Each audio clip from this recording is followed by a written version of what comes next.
Pedrinho Salomão, seja muito bem-vindo ao Próximo Passo. Bom estar com você. Valeu demais, vez, cara, por ter aceitado aqui o nosso convite. Cara, o Próximo Passo, a gente criou esse programa para pessoas que estão se sentindo perdidas e saberem que elas não estão sozinhas. Tá? A nossa ideia aqui é que seja um espaço de acolhimento, de bem-estar emocional e de contar histórias de pessoas como você que inspiram outras pessoas, né? O que a gente quer aqui é que quem está escutando a gente olhe e fale assim, caramba, essa pessoa passou por isso tudo aqui, olha onde ela chegou. Mesmo com todas as transições, dificuldades, desafios, você chegou no lugar onde você chegou e isso é muito grande, é muito grandioso, né? E a gente quer inspirar outras pessoas através de boas histórias. E você, cara, assim, é um exemplo para mim como empreendedor. Eu conheci você, cara, no início, talvez, da sua trajetória e com certeza da minha. Muitos eu estava anos. começando na faculdade, isso Já mais novo. Isso já tem uns 20 anos. E, cara, eu vou começar não pelo lugar óbvio aqui, né, de assim, você contar a tua história de uma maneira cronológica, linear. Eu vou começar, na verdade, a partir do teu último livro, que é O Naufrágio dos Afetos, né? E nesse livro, especificamente, tem duas partes, assim, dois pontos nele que eu considero muito importantes, que são os seguintes. Você fala sobre as pessoas terem medo da mudança, né? Medo de transição. E aí você usa a palavra afeto para falar de mudança. Isso. Porque o afeto, ele afeta. Isso. Né? Então a palavra tem um significado muito forte, né, que toma conta do livro todo. E tem uma outra parte também do livro que você fala sobre a quantidade de informação que a gente é bombardeado o tempo todo e como é que essa quantidade, né, exacerbada de informação faz, às vezes, muito mais a gente paralisar do que a gente continuar, do que a gente seguir para o nosso próximo passo. E aí, nesse momento especificamente, né, que a gente fala de afeto e de mudança, eu queria saber assim, qual foi a maior mudança na tua vida, né, que fez você falar assim, caralho, e agora? O que eu faço? Para onde eu vou? Bom, Pedro, primeiro é um prazer sempre, né, conversar com você. Se a gente vai falar de trajetória e da nossa história e das nossas conversas, que esse programa vai estar às 6 horas, assim, ininterruptas, brincadeiras à parte. É super legal você começar com a história da mudança, porque eu acho que tem duas coisas que são importantes, inclusive para quem, de alguma forma, está passando por uma mudança. Eu acredito que, a priori, a mudança mais recente é a mais contundente, porque você precisa de um tempo grande para entender o que aquela mudança causou, inclusive em relação aos seus afetos, né? Então eu explico. A morte do meu pai há 22 anos atrás talvez tenha sido, tecnicamente, o maior desafio que eu vivi, né? Eu estava com meus 20 e pouco e eu perdi meu pai. Só que há 6 meses, né, dessa gravação que a gente está fazendo, eu terminei um casamento, né? Meu casamento de 17 anos terminou. Por ser a mudança mais recente, por os afetos ainda não estarem estabelecidos, essa é a maior mudança. E eu acho que a gente tem muita dificuldade de entender, e o Naufrágio dos Afetos, como livro, ele é uma autocrítica. Em algum momento eu penso o seguinte, olha só, a gente vive uma espécie de analgesia coletiva, todos nós, tanto para as dores quanto para os amores. Quando a gente está eufórico diante das nossas conquistas, desse mundo hoje, né, dessa possibilidade de comprar afetos, porque a gente está comprando afetos, né? Isso não é uma crítica não, tá? É uma constatação de um novo mundo. Para que ninguém ache que eu estou aqui criticando, né, o mundo que a gente está vivendo, acho que a gente vive o melhor mundo de todos os tempos. Mas dentro dessa realidade, quando a gente está diante de um afeto, a gente está mais preocupado em contar, né, em diagramar, em postar, e a gente não vive esse afeto. E quando a gente está diante de uma dor, a gente procura um fármaco, porque hoje tem remédio para tudo. Eu conheço pessoas que tomam remédio para dormir e tomam remédio para acordar. O cara toma um remédio para conseguir dormir e quando acorda ele tem que tomar uma bateria de exame de remédios para aguentar aquela rotina de dia. Essa dualidade, dessa euforia, né?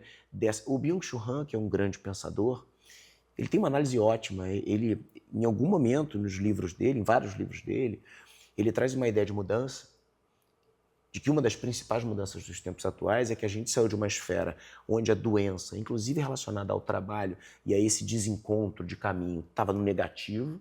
Eu não faço, eu não quero, né? Eu desisto, eu deprimo. E a gente vai para uma doença do positivo. Essa, para ele, é uma grande mudança em termos psicoafetivos, né? Porque agora a gente trabalha tanto, produz tanto que a gente queima, é o burnout. Então, eu acho que a gente precisa olhar para a mudança, sociologicamente falando. Na teoria, o que a gente fez nos últimos anos é olhar para a mudança só de forma psicológica. Então tá todo mundo tem um terapeuta, todo mundo vai para um lugar e aí vai, reforça o eu, o narciso, parará, e você não olha o social, você não olha o filosófico, você não olha o espiritual. São muitas, a mudança, e por isso que o Naufrágio dos Afetos é um livro que passeia por aí, são muitas faces de uma mudança. Então a minha maior mudança hoje é o desafio da separação. É me separar da Marília, que é minha amiga, né? Um beijo para a Marília se estiver assistindo. A gente criou esse propósito de, diante de uma separação que para mim era inimaginável, para ela não, mas para mim era inimaginável, a gente constrói o propósito por amor ao Bento e à Maria, de ficarmos muito bem. Perfeito. E aí, para você conseguir fazer isso diante de uma crise instaurada, sem precedentes, a separação de um casamento longevo é uma crise sem precedentes, você precisa abrir mão de muitas coisas. Aí você precisa aceitar que o ser humano adora a mudança no discurso, mas odeia mudar. A gente não muda nem o lado da cama. Façam esse exercício. Quem dorme numa cama de casal com um companheiro ou com uma companheira, ou com vários companheiros, não sei, você tem um lado da cama e você não muda nem um lado da cama. E as pessoas querem achar que é fácil mudar de crença. Não é. A gente não está preparado para isso. Então você tem que olhar, acatar, acolher. E como é que a gente faz, cara, para ressignificar essa dor que muitas vezes a gente passa em amor? E aí eu vou trazer alguns pontos aqui, porque você falou dessa coisa da medicação, né? A gente virou essa sociedade medicada ou ultraterapeutizada, né? A gente tem essa tendência, né, a polarizar e levar as coisas para os extremos, e eu acho que nenhum extremo é bom, tá? E aí, assim, a gente parou de escutar também o próprio corpo, a própria intuição, que é uma coisa que você fala muito. Então, assim, eu acordo cedo, eu tô cansado, o que eu faço? Eu vou tomar um café, um energético, alguma coisa que vai me levantar, que é muito contraditório ao que o meu corpo está sentindo e dizendo. Porque se eu estou cansado, na verdade, o que eu deveria fazer era dormir. Descansar. E não tomar um negócio para evitar aquilo que o meu corpo está dizendo e está sentindo, né? Então a gente parou, a gente foi deixando, né, a nossa intuição e as vozes do nosso corpo falarem, né, com a gente, aceitar, ouvir, escutar, e a gente começou a querer camuflar aquilo dali, né, botar cimento, concreto em cima de uma coisa que é fluida, que a gente, eu achei muito interessante essa coisa que você falou dessa prática, né, de tentar mudar pequenas coisas nos nossos hábitos, né, para fazer pequenas mudanças. E eu lembro do Jean Martinez, ele, enfim, trabalhou muitos anos na Coca-Cola, depois abriu uma empresa chamada Winning, né, de pesquisa, de tendências, comportamento online, e eu lembro dele falar assim, cara, sabe que uma coisa pequena que você pode fazer para estimular a parte criativa do seu cérebro? Tenta escovar o dente com a mão que você geralmente não escova. Vai te dar uma confusão mental ali de como é que você faz isso ali naquela hora, mas você vai estimulando, você vai aprendendo novos estímulos e novas coisas. Você acha que uma maneira da gente ressignificar a nossa dor e transformar essa dor em afeto, em amor, é tentando novos hábitos?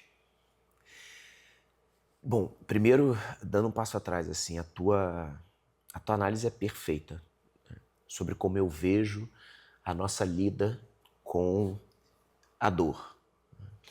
E aí eu vou pegar de novo assim, esse exemplo que você começou perguntando qual era a maior transformação, uma mudança, e aí voltando à ideia da separação. Tem uma coisa que a gente está, hoje, a gente terceirizou tudo. A gente tem a possibilidade de terceirizar muita coisa. E a gente quer terceirizar também a nossa dor, né? Com filhos, então, isso é notório, assim, a gente vê isso a todo momento. O filho está pulando demais, você já procura um terapeuta porque você já autodiagnostica ele com hiperatividade. Se o filho está falando, você acha que ele já precisa de uma fono. Quando você vai ver, eu conheço crianças que usam 6, 7 terapias diferentes, né? Então, tem as suas agendas lotadas de bengalas, né, num bom sentido, ou num sentido mais ou menos aceitável. E eu acho que a gente tem feito isso consigo. Nessa história da separação, eu estou com 46 anos, né? Nessa história da separação, eu adotei uma coisa que eu nunca tinha adotado na minha vida, porque eu sou um cara da comunicação, imagina, eu tenho uma família que se comunica muito, muito junta, e eu adotei o silêncio. E era muito engraçado, porque, bom, de engraçado não tinha nada, mas as pessoas que estavam à minha volta achavam que aquele silêncio era um sinal de tristeza. E eu dizia, não, eu quero escutar a voz daqui de dentro. Porque se depois de muitos anos um relacionamento termina e eu acho que estava tudo bem, a minha escuta não foi boa. Nem para mim nem para o outro. E agora eu tenho a oportunidade de me escutar nesse momento. E como eu tenho 2 filhos e eu decidi que eu ia ficar bem, aí vem a força de, para quem está passando por uma dificuldade, o ponto de partida para você sair dessa dificuldade é você decidir ficar bem. Perfeito. Parece um clichê, mas não é. Porque a gente boicota essa possibilidade, essa força que a gente tem de ficar bem. E você falou agora de uma coisa que já foi uma mudança de hábito tua, né? Assim, numa família onde Total. o normal é se comunicar, é ser mais expansivo, você escolhe olhar para dentro e falar assim, cara... E é um hábito mesmo, né? Porque por hábito, você quer pegar o telefone e ligar, eu quero conversar. E aí você tem que controlar a tua vaidade, a tua frustração, o teu ego. Porque se você diagnostica que seu ego está ferido, você pode, né, ferir o outro. Se você diagnostica que o seu ego está inerte, né, você precisa entender como é que ele vai... Então, esse silêncio foi transformador. E aí você tem paliativos mais tradicionais que a gente deixou de usar. Um bom livro, né, uma boa noite de sono. Eu me preocupei muito com o meu sono. Eu me preocupei muito com a minha alimentação. Quando você pirâmide de Maslow, né? Quando você começa a equilibrar, não dá para você estar enfrentando uma crise e abrir mão das coisas que são suas, o seu corpo, a sua mente, o seu sono. Isso são prerrogativas suas. E as pessoas não fazem isso, né? As pessoas vão para o outro lado. Então, assim, porque tem essa ansiedade também, né? De curtir essa vida e de... Calma. Então, mas aí entra num ponto de autenticidade versus intuição aqui, casado com o que você está falando, que é assim, o que é meu e o que é do outro? Porque a gente vive nessa sociedade onde a gente está sendo, né, constantemente, vendo a vida do outro, não sei o que a vida é maravilhosa na rede social, um corte de 15 segundos significa que a vida daquela pessoa é incrível, mas de repente não é. Eu lembro de uma coisa, e assim, vou trazer isso aqui para o teu próprio exemplo daquilo que é uma pessoa vendo de fora, o que é a vida do Pedrinho Salomão. Porque eu lembro, sei lá, de uns 10, 15 anos atrás, cara, eu não lembro exatamente qual foi a situação, a gente numa reunião, uma coisa assim, e alguém falou assim, cara, eu queria saber quem que é o fotógrafo da vida do Pedrinho Salomão. Porque você tinha uma rotina, você tem essa rotina de acordar cedo, ir na praia, cara, faz jiu-jitsu, não sei o que. Então, é uma vida que até quando eu pego, né, o livro Empreendendo a Felicidade, que foi o teu primeiro livro, e eu leio esse título, Empreendendo Felicidade, caraca, empreender felicidade parece ser um negócio tão difícil, tão inalcançável, tão inatingível. E aí agora você está me falando sobre uma outra versão sua, que não é necessariamente aquilo que as pessoas conhecem na primeira fala contigo, porque você é esse cara comunicador, expansivo, acolhedor, e agora que você está me dizendo assim, cara, talvez eu tenha que fazer um ajuste pequeno aqui. E nesse mundo onde a gente busca autenticidade o tempo todo, né? Assim, eu quero ser eu mesmo, eu quero fazer o que é meu, mas que a gente está sendo... Perigoso isso. Demais, cara. E a gente está sendo impactado por essas influências externas. Como que a gente consegue ser nós mesmos diante disso, dessas influências externas todas? A gente precisa falar mais, a gente precisa fazer mais e falar menos. O livro que eu estou escrevendo agora, o Liderança Silenciosa, né? E aí, eu não sei, eu tenho uma tendência a acreditar misticamente que o Papai do Céu sempre reforça as coisas que eu estou pensando com uma vivência, assim, sabe? Eu não preciso fazer retiros espirituais porque eu estava escrevendo sobre a liderança silenciosa, vi essa história da separação e eu tive que experimentar o silêncio porque era sobre o que eu estava falando ali. E foi transformador. A gente fala muito e faz pouco. Eu acho que a gente precisa fazer mais e falar menos. O Liderança Silenciosa tem esse subtítulo. Liderança Silenciosa sobre fazer mais e falar menos. E eu acho que quando a gente fala muito, a gente vai criando nos outros e pra gente mesmo uma meia-verdade, assim, uma verdade que precisa ser reforçada o tempo inteiro. Quando você não está falando muito, quando você está fazendo, você se experimenta mais, né?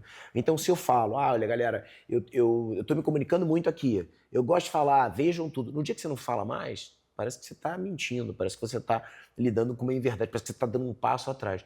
Então, eu comecei a experimentar. Isso tem a ver com maturidade, isso tem a ver com cronologia, né? Com cronos, com o tempo do tempo realmente cronológico, né? De você estar... Eu fiz uma reflexão, Pedroca, quando eu fiz 45 anos, eu estou com 46, eu falei, cheguei na metade da minha vida. Porque eu falei, cara, 90 tá ótimo. Então, assim, imaginar uma curva decrescente, imaginar que agora você tá, né? Chegou na metade que você tem que construir a metade para o fim, É muito legal, porque você olha de uma outra forma a vida. Calma aí, agora eu estou numa contagem regressiva, né? Eu estava num cronômetro disparado, eu estou numa regressiva, eu preciso pensar no legado.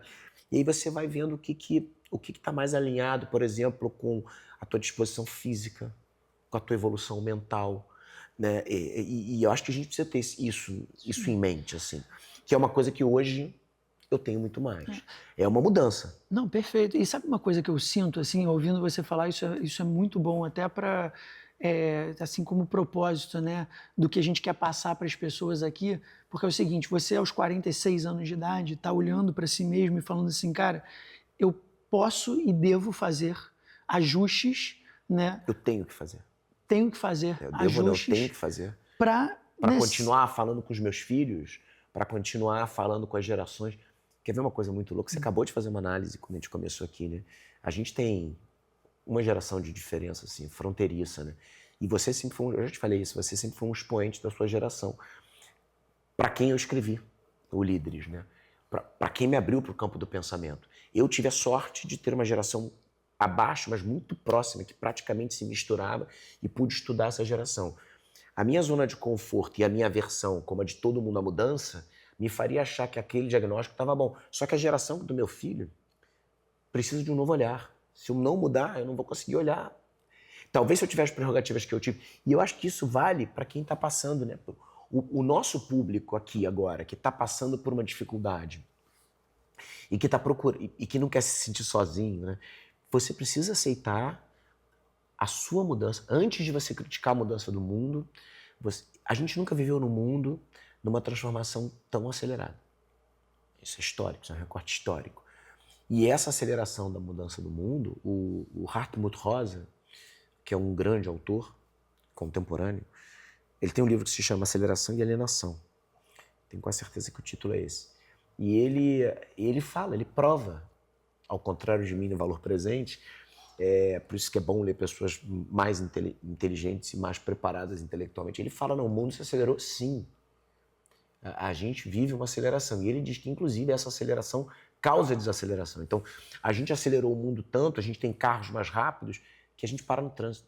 Porque todo mundo quer usar o carro mais rápido e para no trânsito. A gente responde, em vez de responder uma carta ou um e-mail, né, que já foi a evolução da carta, a gente responde no WhatsApp 40. Então, se você responde 40 pessoas num dia, você só podia responder uma, a tua vida acelerou. Você tem 40 vezes mais possibilidade. Então, você precisa aceitar a mudança, entendeu, Pedrinho? E eu acho que a gente tem muita dificuldade de rapidamente... Porque você também não tem muito tempo para pensar na mudança. Essa é uma nova diretriz. O mundo muda muito rápido e, de repente, você perde alguma mudança que você...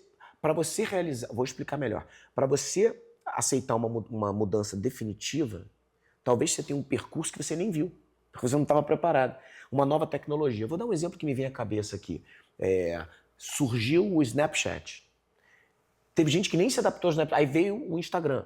E aí você não passou por uma e por outra, você ficou caducado no outro. Quando você foi lá atrás, já tinha passado um trem. A mudança está acontecendo. Na lida com os meus filhos, na educação com os meus filhos, tem que perceber rápido. Meu filho entrou na adolescência agora, 12 anos, jogador de futebol. Tem a separação junto com a adolescência. Eu preciso fazer um diagnóstico. O que é separação? O que é efeito da separação dos pais e o que é adolescência? Só que hoje, a gente deixa, né, o tal do flow, que eu não gosto particularmente, acho perigoso, porque não dá para vocês... O mundo precisa o tempo inteiro de ajustes. É esse mundo que a gente está vivendo. De ajustes e de atitudes concretas. Claro. Né? Assim, agora tem uma... Que te coloque nesse ajuste. E tem um negócio muito legal assim, do que você falou, que é estar, né, acompanhando a mudança e fazendo as suas próprias mudanças, né, enquanto o mundo está aí acelerado e demandando da gente, mas ao mesmo tempo real. Mas ao mesmo tempo fazendo de uma forma talvez mais consciente e cuidadosa. Cuidadosa, eu quero dizer assim, com nós mesmos e com o mundo. Tem, né, aquele livro Outliers, né, Os Fora de Série, que explora aquela teoria, né, das 10 mil horas, que a gente precisa ter as 10 mil horas para se tornar muito bom em alguma coisa. Inclusive no que se propõe a fazer. Exatamente. E só que eu acho que as pessoas... E aí depois o Adam Grant ele fez aquele Originais, né, que conversa um pouco com o Malcolm Gladwell nos Fora de Série. E ele traz uma outra perspectiva sobre essa questão das 10 mil horas, que é assim, beleza, eu posso me tornar muito bom em alguma coisa se eu cumprir essas 10 mil horas aqui, mas para ter segurança e estabilidade diante de tantas mudanças, talvez não seja possível que eu mude tão abruptamente de caminho. Eu preciso ter alguma coisa que vai me ajudar a trazer estabilidade. E aí um caso que eu acho que é um grande exemplo é o Einstein. Né? Assim, o Einstein, ele não começou já ele já não começou lá como cientista e tal, desenvolvendo teses. Ele trabalhava no escritório de patentes para conseguir pagar as contas enquanto ele desenvolvia outras coisas para depois se tornar um grande intelectual. Sem abrir mão da humanidade. Sem abrir mão. Que é a parte mais bonita da história do Einstein. Exatamente. Ele não se deixou corromper. Em momento nenhum por ele abriu aquilo. mão da humanidade. E aí, quando a gente olha para empreendedor, às vezes as pessoas acham que assim, não, para empreender você tem que assumir um nível de risco que assim, eu largo a mão de tudo e eu vou direto para uma outra coisa. E não é necessariamente assim. E um dos seus livros você fala sobre essa questão, né, das mudanças simples na vida e graduais também, porque essa história que a gente cresceu escutando, né, e eu falo muito disso, assim, essa coisa do sonho grande. Essa coisa de sonhar grande dar o mesmo trabalho que sonhar pequeno, eu acho mentira. Porque sonhar grande dá trabalho pra caceta. Porque se você coloca um sonho grande aqui, né, e aí você bota uma perspectiva de que, caraca, eu preciso chegar nisso aqui, o que você faz com o teu corpo? Você dilacera. Porque é que nem a coisa da depressão que você está falando. Se eu vou do estado de euforia para o estado de depressão muito rápido, meu corpo quebra. E se o meu corpo quebra, tudo me atravessa. Né? E aí eu não consigo me blindar. Isso que você está dizendo hoje, que é um grande ensinamento seu, é assim, como é que eu me preparo constantemente para todas as mudanças que estão por vir. E você, cara, tem também, né, você tem uma empresa sócio, né, junto com o Igor Monteiro, que é a Líderes, né, onde vocês vão em empresas, conversam com milhares de pessoas, já deve ter dado mais de 1000 palestras e treinamentos aí ao longo da tua vida, provavelmente já fez as tuas 10 mil horas disso aí também, ou já muito mais. E, cara, eu queria saber assim, o que você escuta das pessoas nesses lugares onde você vai, que são as maiores dores dela, e o que você pode dizer para essas pessoas, para elas sustentarem a dor, porque é importante a gente acolher essa dor e trabalhar em cima delas. A gente escuta muita coisa em formatos diferentes. O que bate muito, assim, que tem reincidência, hoje, a questão do bem-estar, que eu acho que começa com estar bem. Porque o bem-estar virou um produto. Só que a gente, às vezes, atinge o bem-estar, a gente quer empacotar ele, mas é difícil você atingir o bem-estar se você não está bem. Você precisa primeiro estar bem. E o estar bem traz muitos desafios consigo. O que a gente vê especificamente na liderança, né, quando a gente é chamado, por exemplo, para falar sobre a liderança, primeiro, uma dificuldade muito grande dos líderes hoje evoluírem no campo, e já se entendeu que isso é necessário, evoluir no campo profissional e não evoluir no pessoal. Então, e esse é um discurso que eu tenho, né, que eu faço muito assim, os meus estudos me levaram muito a isso, que dá para você fazer isso com o que você falou. A palavra não foi essa, mas você falou muito do equilíbrio. E a gente tem rompido com a ideia do equilíbrio para tudo. Né? Se a gente pegar um exemplo mais fugaz, assim, as pessoas estão na academia, não é para construir um hábito de cuidar do corpo, é para conseguir o corpo ideal da forma mais rápida possível. Né? Que é perigoso, porque aí você estrangulou o processo. Eu falo desde o meu primeiro livro, em todos os meus livros, eu falo sobre o ordinário, sobre a beleza do ordinário. Talvez essa não seja a demanda verbalizada de quem contrata a gente, mas a entrega que a gente faz abre um espaço, abre um encantamento, um reencantamento pelo ordinário. E isso é a resposta mais bonita que a gente tem. Porque quando alguém fala assim, caramba, eu me abasteci de um monte de coisa para ser um bom líder ou para performar no trabalho, que me fazia acreditar que o valor estava no extraordinário, né, na quantidade de cursos que eu fazia, na quantidade de... E eu esqueci que a liderança por si só, ela é um exercício ordinário. Porque o que é o líder? É alguém que consegue, a gente estava falando aqui, né, do Danilo, da admiração que a gente tem dele como mente pensante dentro de uma estrutura que parece que está distante dele, né, da linha de raciocínio, porque esse é o papel do líder. Não tem a ver com você ser titular, o cara mais importante da empresa, o cara que carrega a braçada. Tem a ver com a sua capacidade de olhar para o ordinário, né? Que é o treino, que são as coisas que acontecem, que é o extracampo, e ter uma visão equilibrada sobre isso. E abastecer as pessoas de como que você pode lidar. Então é o que a gente mais traz, e é o que eu mais acredito, Pedrinho, porque se a gente não tem encantamento... Qual é o maior perigo da vida hoje? Por que muita gente se perde? Porque a gente é tão doutrinado para conseguir o extraordinário no campo do trabalho, por exemplo. Você performa para conseguir bater uma meta, para conseguir, né, para conseguir um dinheiro, para conseguir um aumento de salário, um reconhecimento, uma premiação, o que é tudo legítimo. Vou repetir, é legítimo, é espetacular para o ser humano conseguir isso. O grande problema é, se você belisca o extraordinário e você tem um ordinário terrível, quando termina o extraordinário, a sua volta para o ordinário é tenebrosa. Agora, se o seu ordinário, se o que está na ordem do seu dia é legal, é construído, tem valor, quando você sai do extraordinário, a sua volta é tranquila. Né? Eu tive um exemplo agora, eu brinco que agora, há pouco tempo, essa semana, eu fiz uma palestra, eu tive que voltar mais cedo de um final de semana, de uma viagem incrível, e eu tive que voltar mais cedo para fazer uma palestra. E aí eu fui fazer a palestra, e lá, né, quando eu cheguei na palestra, eu falei, gente, vocês acham que eu queria estar na minha viagem maravilhosa, tal, linda, romântica, tal, ou eu queria voltar para cá? Sejam sinceros, não, você queria estar lá. Eu falei, acertaram. É óbvio que eu queria estar lá e não queria voltar para cá, mas eu estou adorando estar aqui. Então, eu estou adorando estar fazendo essa palestra. Eu adoro receber pelo trabalho que eu faço, encontrar vocês. A palestra era para durar 1 hora, durou 1h20, porque eu quis entregar mais para vocês. O que eu quero dizer com isso? Eu preferia estar no extraordinário, mas quando eu voltei para o ordinário não foi uma dor. O meu ordinário é prazeroso. A gente precisa construir valor e encantamento pelo ordinário. É o que você falou, né? É o café que você passa, é a forma como você acorda, é a oração que você faz, ou a meditação que você faz, mesmo que você seja um cético, né? A sua forma de olhar para a vida.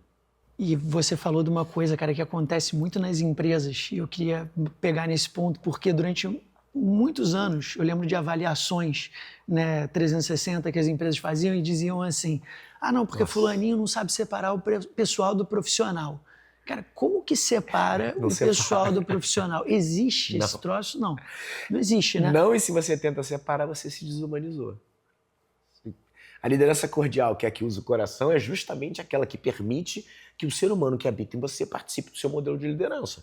Se você tira isso, você separa o pessoal do profissional, a chance de você ser uma pessoa no pessoal e outra no profissional é gigante.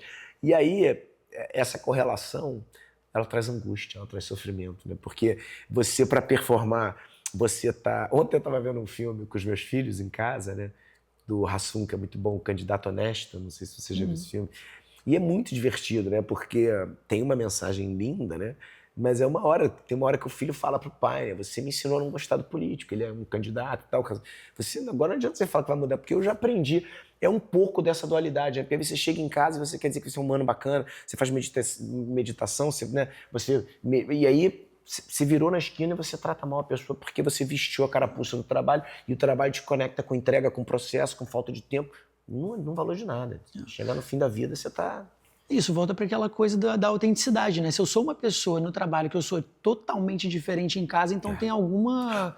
Tem um conflito aqui, né, de personalidade muito grande. Né? E um aditivo péssimo, né, dessa história que você falou, que me fez lembrar uma outra coisa. Também é ruim quando você pega o seu crachá e você entra em casa com crachá. Você é diretor da empresa, você acha que você é diretor da casa. Né? Se você acha que você mandava muito e a sua liderança é por medo e por poder, você chega em casa e você continua querendo se tratar no teu condomínio, você quer ser tratado como CEO. E você não é CEO, e você não representa nada para as pessoas. No time de futebol, é perigoso isso, né? Porque eu acho que você se conectar com a sua humanidade também é, de certa forma, se conectar com a sua positiva insignificância para o mundo, né? Que eu digo assim. É isso, você precisa... É um exercício de humildade constante. Não, isso é bonito pra caramba, cara. Eu acho que falta, né, essa humanidade com humildade que não exclui você se sentir... reconhecido, pelo né? contrário. E assim, e bem disposto e querer o reconhecimento, né, das pessoas em volta. E agora, assim... A gente luta por reconhecimento. O que a gente Quem fala pode... que não é mentira. Não, eu também Claro acho. que a gente Não, luta. com certeza. Eu luto você. Minha mãe falava que era o reco-reco, né? Que é o reconhecimento com recompensa. Perfeito, né? isso. Você tem que ter um equilíbrio das duas coisas. Assim, essas coisas precisam andar juntas. Concordo. Porque senão você cria um desequilíbrio. Um vazio Exatamente. também, E você, quando vai sair do extraordinário para o ordinário, você não consegue viver o valor presente, né? Que é exatamente o nome do livro sobre o que você fala. E realmente, assim, tem uma linha de raciocínio em tudo que você escreve e você traz para a gente que é muito coerente, né? Ao longo da tua trajetória. O que a gente pode dizer para uma pessoa que está numa fase de transição agora, o que quer buscar uma liderança? Quais são, assim, boas práticas humanas mesmo que você vê ao longo da tua carreira e da tua trajetória, nas empresas que você vai, as pessoas com quem você conversa? O que você pode dizer para as pessoas que estão agora no momento de se sentirem perdidas? Assim, cara, como é que eu faço aqui para dar o meu próximo passo? Tem alguns caminhos, né? Vou tentar sintetizar. Assim. Primeiro, é a história do estar bem. Se você não está bem, dificilmente a sua relação com o outro vai ser boa. E eu acho que estar bem engloba muitas coisas, né? Você precisa estar equilibrado, a tua saúde precisa estar bem cuidada, o seu sono precisa estar regulado. Quando você tem isso, né, o teu corpo trabalhando positivamente, né, não demais, eu acho que esse cuidado físico é muito importante, sobretudo no mundo de hoje. A gente abriu mão disso durante muito tempo e sobre uma lógica, numa expectativa de vida muito curta e onde o próprio trabalho tinha pouca preocupação, né, com o flagelo. Naturalmente, você já se desgastava. Hoje, existe essa preocupação, né, essa preocupação de você estar olhando. Então, a primeira coisa que você tem que fazer é cuidar de si. Essa é a melhor prática de todas. A segunda é se permitir, diante desse mundo tecnológico acelerado, como você citou em algumas das perguntas aqui, você estabelecer conexões reais. Eu não estou dizendo para você ficar refém disso, né? Eu vou ficar sem o telefone, nada disso. Não acredito nisso. Mas eu acho que as conexões reais, se você é pai, você precisa em algum momento sentar no chão com seu filho e conversar. Se você é chefe, né, eu não gosto dessa palavra, você precisa em algum momento se despir da sua carapuça de chefe e se tornar humano com quem é chefiado por você, para você entender quem é que está por trás daquela câmera. Né? O que a Júlia pensa, como é que é a relação dela com a vida, com o mundo, qual é a crença dela. E você precisa ter essa conexão real. E as pessoas hoje passam batidas por isso. Às vezes você tem relações, a internet faz isso, as mídias sociais, você tem relação com um monte de gente que você não sabe direito quem está por trás daquela história. Acho que são dois pontos de partida. Especificamente sobre a liderança, não dá para a gente usar o músculo e o cérebro como os principais órgãos do modelo de liderança. Quer dizer, não dá para liderar pela força, nem pelo intelecto e deixar de lado o coração. A liderança é sempre um exercício cordial, sempre. Você precisa saber o que está aqui dentro. Pô, eu estou sentindo raiva, por quê? Eu estou sentindo amor, por quê? Eu estou sentindo angústia, eu estou sentindo... Lidar com isso. Porque Santo Agostinho dizia, né? Foi quem primeiro criou essa metáfora de que a gente está regido pelo coração. Você consegue entender os seus afetos? Voltando à pergunta original, a primeira que você fez lá. Você consegue entender os afetos. Se você estiver atento a eles, você consegue. Desde que você não tenha ansiedade de ter uma resposta rápida. Certas coisas no modelo de liderança ou no exercício não vão vir da noite para o dia. Você vai investir em alguém, essa resposta pode ser que não venha. Né? Você pode confiar em alguém, se ter a tua confiança traída, mas se é valor, você continua a confiar. Esse olhar para o emocional precisa aparecer. E aí, pegando uma pergunta sua lá, o que as pessoas falam muito, né, pra gente, quando a gente está lá, eu e Igor, fazendo os workshops, as pessoas não conseguem... Você foi brilhante nas suas correlações, como você geralmente é, porque você é um cara muito acima da média nessa inteligência, assim, eu acho isso muito legal. As pessoas têm muita dificuldade de aliar o seu desejo humano. O cara sabe o que é ser um ser humano legal, só que ele não consegue ser. E isso é uma angústia. Essa é a principal angústia de um executivo hoje. Porque ele precisa entregar tantas coisas, né, que ele fala assim, cara, mas aí eu tenho que abrir mão do meu humano. E isso gera nele, porque ele já sabe o que é ser um humano legal. Hoje, graças a Papai do Céu, à sociedade, ao monte de pensadores, a gente não permite mais o assédio moral, o assédio sexual. Então o cara já sabe que isso é um problema, mas ele se pega escorregando, né, em alguma coisa que pode se transformar num assédio moral. Aí você precisa trazer o coração para dentro do game. Acho que é isso que falta. E mesmo que a gente ainda tenha mais conhecimento sobre essas questões todas, ainda acontece muito, né? O assédio moral, o abuso sexual, todas essas coisas ainda estão muito presentes, né? Muito. Não só dentro das empresas. E vão estar. E na sociedade inteira. E eu acho que infelizmente vão estar. Eu acho que vão seguir. Eu acho que vão seguir porque o homem, demasiadamente homem, né, que habita em nós, ele escorrega, né? Assim, ele escorrega nesses erros. E eu acho também que o nosso discurso, para tudo e para todos, ele precisa ser um discurso mais... Quando eu falo especificamente de liderança na educação, né? Quando eu falo de crianças, assim, a gente tem alocado a nossa possibilidade de melhorar a sociedade em players errados. Uhum. E isso acho que acontece muito. No campo da educação, a gente achou que a escola é responsável pela diretriz educacional. Nunca foi. É a família. É a família. Se você está disposto a ter uma família diferente, é o que eu te falei sobre a separação. Né? Assim, se eu tenho meus filhos como a coisa principal, a família precisa... O post que eu fiz foi, né, quando eu resolvi, eu e Maria contar, o casamento termina, a família continua. Hoje, o que a gente faz? As famílias terminam, a escola é alocada, o que eu mais vejo. Eu quero que a criança fique o dia inteiro na escola, porque a escola vai resolver a vida. Não vai. Uhum.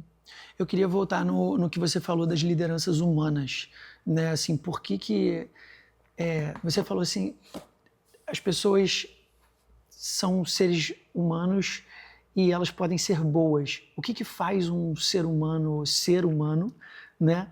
E por que as pessoas, às vezes, têm tanta dificuldade de serem humanas?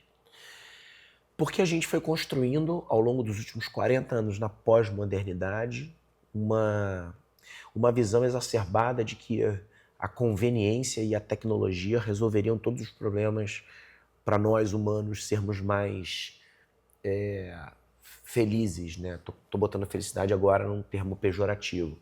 E aí a gente se esqueceu que a maior parte dos prazeres da vida, né, eles não acontecem por conta nem do dinheiro, nem da tecnologia, nem da conveniência. Né? A felicidade, ela acontece nos pequenos fragmentos de exuberância humana. Né? Quando você consegue olhar um pôr do sol, ou um nascer do sol, você está com uma pessoa que você gosta, ou quando você sente atração por alguém, aquilo não tem a ver com a tecnologia, aquilo não tem a ver com o dinheiro, aquilo tem a ver com o que está correndo aqui. Com a tua capacidade de ter tesão, com a tua capacidade de se encantar, de se apaixonar. O maior sentido da nossa vida está nas coisas que sempre fizeram sentido. A capacidade de sentir. De sentir, de se afetar. Então, eu acho que a gente criou artefatos e artifícios para sair desse lugar. Então, a comida vem pronta, né? O relacionamento vem através de uma pré-seleção de um aplicativo, a minha amostra para o mundo, ela é diagramável. Quando você vai ver, né, a essência humana... Eu fiz uma análise esses dias, que talvez traga resposta para isso, que foi era um grupo de jovens, e eu falei o seguinte, eu falei que a intimidade dos tempos, voltasse 40 anos no tempo, 30 e poucos quando eu estava, a maior intimidade que você podia ter com uma pessoa era transar com ela. Então, assim, a relação sexual era o ápice de uma intimidade. Hoje é dormir. Você consegue perceber a mudança? Eu lembro, né, de relações em que a gente dormia junto antes, assim, né? Tava no sofá, você dormia na casa da namorada, pá, mas não podia dormir. Você dormia, você acordava sem maquiagem, com um cheiro diferente, tinha que escovar. Aquilo era intimidade. Depois vinha a entrega do corpo. Hoje, você prefere... O Byung-Chul Han, de novo, citando ele tem uma análise maravilhosa. Ele fala que a gente vive num mundo pornográfico e a gente esqueceu do erótico. De tirar o véu, de desnudar, de tirar a roupa. Então hoje você prefere ter uma relação física, carnal, sexual, mas não dorme comigo não, porque você vai me ver na minha essência humana e eu morro de medo dessa essência humana. Então a gente fugiu desse humano, cara. É engraçado você ter falado dessa coisa pornográfica, porque até os termos, né, que começaram a ser usados quando uma coisa aparentemente é muito boa na internet, assim, não, isso aqui é pornográfico, né, de tão bom que é, até a história do food porn, né. E que não é, né, porque o erótico é mais legal, Exatamente. É você tirar o véu, é o voyeurismo, é você olhar.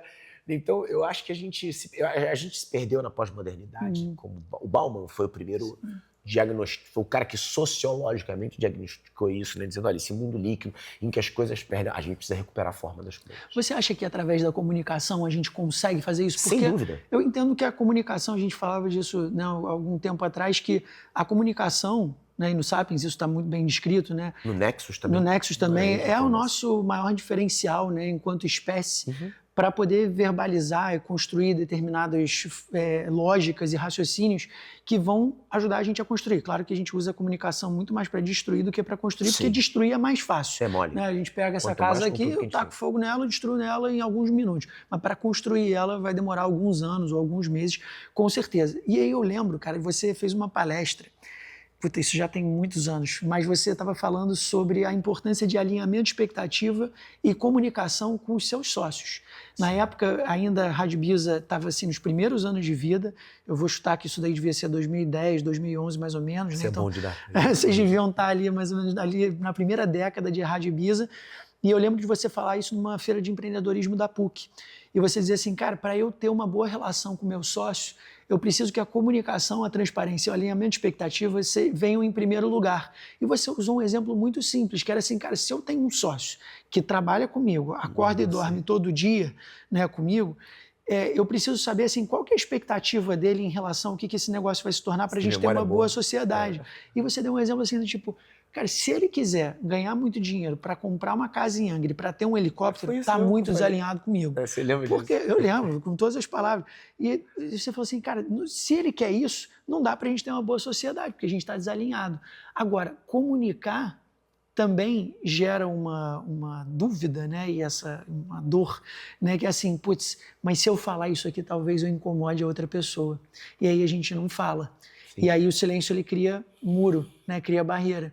E quais são assim as técnicas de comunicação, os hábitos de comunicação que a gente pode trazer para a nossa vida, o que você aprendeu na tua vida, para as pessoas não terem medo de falar? Como é que é uma comunicação que eu possa fazer, possa levar para outras pessoas, que ajude a construir pontes ao invés de construir muros? Né? E digo isso porque muitas vezes uma pessoa ela quer uma promoção no emprego ou ela quer se demitir daquele emprego, ou ela quer falar alguma coisa dentro do relacionamento dela que vai ajudar, mas ela não consegue. E assim, que medo é esse que a gente tem de falar e de usar a nossa maior ferramenta enquanto espécie humana, né? Que é o que nos diferencia? E quais são as técnicas e boas práticas de comunicação que a gente pode colocar no nosso dia a dia para ter uma boa comunicação, um bom relacionamento e ser vulnerável de uma maneira, né, empática e construtiva? Você está falando, eu estou pensando assim, né? Tô rindo aqui porque eu acho muito legal a forma como você lembra, né? E concatena assim os passos, né? Enfim, eu acho muito difícil, tá? Na minha opinião, fazendo uma autocrítica, acho que é o meu maior defeito, né? Eu odeio magoar com a fala, assim. Eu acho que as palavras elas têm uma potência assim gigantesca e geralmente, quando a gente está com um afeto demasiado, né, exagerado, a gente tende a usar as palavras de forma errada. Assim, eu gosto da ideia do Nelson Rodrigues, minta por misericórdia. Assim, eu acho que de vez em quando você tem que ter essa misericórdia de não falar todas as verdades, sobretudo se você perceber a fragilidade do receptor. A pessoa não está preparada no relacionamento, né? Você vai falar que você não gosta mais da pessoa. Você precisa ser sincero. Eu não gosto do sincericídio. Eu acho que ele é muito bom para construir. Se você se adota ele desde o começo, ok, né? Mas se a tua visão é romântica e você depois quer adotá-lo, é muito perigoso. Eu acho que a gente precisa trabalhar essa dose de mentira, né? E me entendam aqui, pelo amor de Deus, né? A mentira como uma proteção, né? Como uma forma de você construir criativamente um argumento que seja melhor ouvido pela pessoa. E isso é uma coisa que eu adoto. Eu gasto muito tempo para pensar, muito não, mas eu gasto um tempo para pensar em como eu posso cuidar da pessoa. E aí, para mim, tem a ver com empatia, é onde eu queria chegar na resposta. Eu acho que a empatia foi um termo romantizado e a melhor forma de você se comunicar bem é você dividir as 3 possibilidades da empatia, de lidar com a empatia. Então, a minha dica é essa, dividir a empatia em 3. Porque você tem empatia emocional, que tem mais a ver com a compaixão, que é sentir o que o outro sente, é mais visceral, é mais humano, né? Você vê alguém batendo o queixo de frio, você quer entregar um casaco porque você sabe o que é sentir frio. Você tem empatia cognitiva, que não é sentir o que o outro sente, é pensar como o outro pensa. E aí tem mais a ver com repertório, intelecto, e você perceber como é que o outro está se comportando. Mas o suprassumo da empatia, quer dizer, o que te faz conversar, exercer essa coisa humana que o Val fala tão bem, né, que é a comunicação, não é nem a empatia cordial, nem a cognitiva, mas é o interesse empático. O interesse empático não é você pensar como o outro pensa, nem sentir o que o outro sente, mas é você adivinhar como que o outro gostaria que você pensasse. Isso requer mais tempo, mais profundidade na comunicação. Às vezes a gente está numa discussão e a gente está pensando em dar resposta, né? Alguém traz pra gente, eu tô com dor de cabeça, você já devolve, que você tá com enxaqueca, eu tô cansado, eu tô exausto, eu tô com problema no trabalho, meu trabalho tá uma merda. Você compete pela audição. E às vezes o que você precisa tem a ver com o silêncio desse momento que eu fiz agora, que eu te falei dessa parte. De cara, peraí, calma, deixa eu perceber o que tá acontecendo.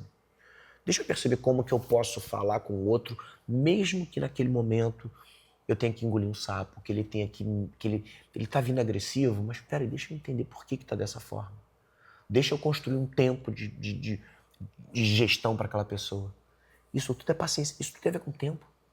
Isso tudo tem a ver com uma nova ótica que é contraproducente com o tempo que a gente está vivendo, porque o tempo que a gente está vivendo é de respostas rápidas, as discussões você tem que resolver numa reunião em pouco tempo. Ninguém mais tem um tempo para vamos almoçar, para conversar sobre... A gente acabou de discutir aqui, enquanto a gente está gravando, uma empresa, né, que é um clube, Flamengo, com 50 milhões de torcedores, 25 milhões ativos, o cara faz uma demissão com uma nota de rodapé. É um retrato do tempo fugaz, que eu não estou entrando nem no mérito da questão, mas é um retrato de um tempo fugaz. Aí você pensa, mas peraí, mas não teve nada. Não teve nada antes. O cara abriu mão de um diálogo, de uma conversa, de uma preocupação, de um cuidado, de um afeto, de um carinho, de um olhar para tudo aquilo. E falou, cara, eu posso me comunicar desse jeito, porque o mundo hoje se comunica desse jeito.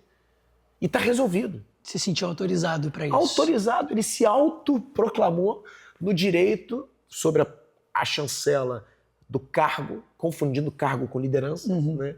Dizer, eu posso tomar a decisão que eu quiser, a hora que eu quiser. Agora, eu acho impressionante a capacidade que você tem de falar sobre coisas tão difíceis de uma maneira tão bonita.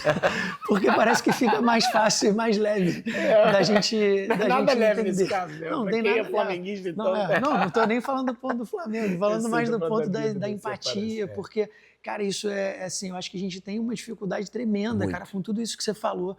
A gente tem uma dificuldade de se expressar, não é fácil, né? Não é fácil mesmo. E aí encontrar saber fazer essa distinção, né, do como que eu vou ser empático. É o interesse empático.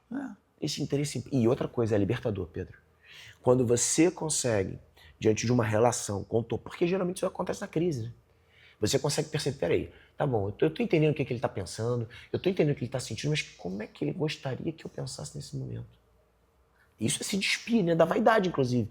Porque aí você tá se colocando, que é o mesmo quando você vai falar, você vai ter uma conversa difícil. Peraí, mas como é que é essa conversa? Qual é o melhor exemplo que eu posso usar para falar com meu filho? Porra, é do futebol. Aí, cara, aí é libertador, porque aí você se coloca no lugar de protagonista da comunicação. Sim. Pedrinho, você, cara, foi de fundador da Rádio Ibiza, que ainda existe até hoje, fazendo a identidade musical de um monte de estabelecimento, comércio, lojas e afins. Depois você virou palestrante, escritor, você é um autodeclarado pensador, filósofo, né, da contemporaneidade. E você, para ser cada uma dessas coisas, você teve que fazer transições, né, ao longo da tua vida. Como que foi fazer cada uma dessas coisas? Como é que de repente, decidir escrever um livro, 2, 3, 4 livros, ser finalista do Prêmio Jabuti, que é um negócio assim absurdo também, né, de grandioso, que eu acho que aqui no Brasil, infelizmente, a gente não dá tanto valor como a gente deveria. Mas eu queria assim que você desse uma mensagem para quem está ouvindo a gente sobre como é possível na vida a gente passar por tantas transições, se mantendo autêntico a nós mesmos, mesmo sabendo que a gente vai mudar e que isso vai mexer naquilo que a gente tinha, né, de ideia de autenticidade, de sermos nós mesmos. Como é que o que você pode dizer para as pessoas e para o mundo em relação a fazer transições ao longo da vida para elas respeitarem a si mesmas, respeitarem os outros e ainda assim chegarem nos lugares onde elas querem, sem pisar na cabeça de ninguém, sem se corromper, sem usar de artifícios e artefatos, como você falou, que são destrutivos né? Porque você tem uma trajetória de construção. Como que a gente pode falar para outras pessoas que querem construir coisas? O que elas devem saber de você, que você aprendeu ao longo da tua trajetória, que vai fazer com que elas possam construir novos horizontes, perspectivas e futuros melhores? A principal delas, Pedrinho, é não ficar obcecado por um propósito. O que desumaniza muitas pessoas no processo de construção, reconstrução, é ficarem obcecados por um propósito. E eu estou falando como pessoalmente, né? Você pediu um conselho pessoal. Eu nunca tive um propósito na vida. E talvez não ter um propósito na vida, nem de escrever um livro, nem de ser freelancer Jabuti, nem de fazer palestra. Nenhuma os lugares que eu habito hoje, tirando a paternidade, né, que sempre foi uma coisa que eu quis na minha vida assim, nenhuma delas foi planejada. Quando você está atento às oportunidades e você entrega o que você tem de melhor para essas oportunidades, o caminho é mais leve, né? Inclusive porque o seu contentamento, né, ele vem mais fácil. Se eu nunca esperei ser um escritor e eu sou um escritor mediano, tá maravilhoso. Se eu nunca esperei ser um palestrante e eu sou um palestrante mediano, né, e a média tá ótima, é maravilhoso, né? Se eu nunca esperei ficar rico e eu tenho uma condição financeira boa, tá maravilhoso. Então, o propósito, ele pode ser uma grande prisão. E eu vi muita gente se arruinar por conta do propósito. Inclusive por achar que porque o propósito é alguma coisa que de forma proposital, o nome já diz, arbitrária, impositiva, se transforma em valor para a sua vida. Então, a gente tem que tomar muito cuidado, porque o propósito pode ser uma prisão. Talvez você queira transformar em valor alguma coisa que não é valor. Então, eu nunca tive propósito. E eu me toquei dessa história, não foi de forma proposital, foi casualmente com um cara que você conhece muito bem, que é o Arnaldo Neto, quando ele me chamou para escrever o prefácio do livro dele, que se chama Vivendo de Propósito. Eu escrevi o prefácio do livro dele, e a gente foi fazer uma sessão de autógrafos na Livraria da Travessa, há alguns anos. E aí alguém me perguntou qual é o seu propósito. E eu falei, eu não tenho propósito. Né? Livro de propósito, eu não tenho propósito. E eu parei para pensar o quanto, naquele momento, o quanto aquilo tinha sido libertador para mim. Né? Então eu acho também que viver a vida leve, né? Aceitar as coisas que a vida te apresenta, é um propósito que de alguma forma está escondido atrás de tudo que você faz. Eu daria essa dica, né? Não fique tão preso a uma ideia de propósito, transforme todos os seus passos num propósito. Legal demais, cara. Obrigado por esse presente aqui, porque eu acho que isso é extremamente libertador para as pessoas. Eu costumo brincar que o propósito é uma palavra bonita para um sentimento difícil, que é a angústia. De ter de ter que alcançar, exatamente. Porque a gente tem essa mania de ir romantizando as coisas, assim como você falou, da empatia, né? E assim, pra gente ir para a nossa última pergunta aqui, cara, eu queria saber o que a gente pode esperar de você e dos seus próximos passos aqui na vida. Você falou de um livro que você está lançando, então eu queria aproveitar aqui essa oportunidade e dar esse espaço também para você falar o que a gente pode esperar dos seus próximos passos e que vão inspirar outras pessoas a darem os seus próximos passos também. Eu vou falar um negócio, a gente tem muita intimidade, você, né? Então eu vou te falar um negócio muito legal, assim, que eu acho que é legal para as pessoas, porque essa é uma problemática da vida, assim. Eu espero continuar amigo da minha ex-mulher, porque eu acho que esse é um desafio, né? Numa nova relação que se constrói, assim. Você pergunta, por que você quer daqui a 10, cara, eu quero voltar aqui e falar aqui, passar uns 10 anos e a gente tá super amigo, porque a gente tem filhos e a gente tem uma vida juntos, assim. Pode parecer, né, pequeno e imediatista, mas é super importante para mim isso, assim.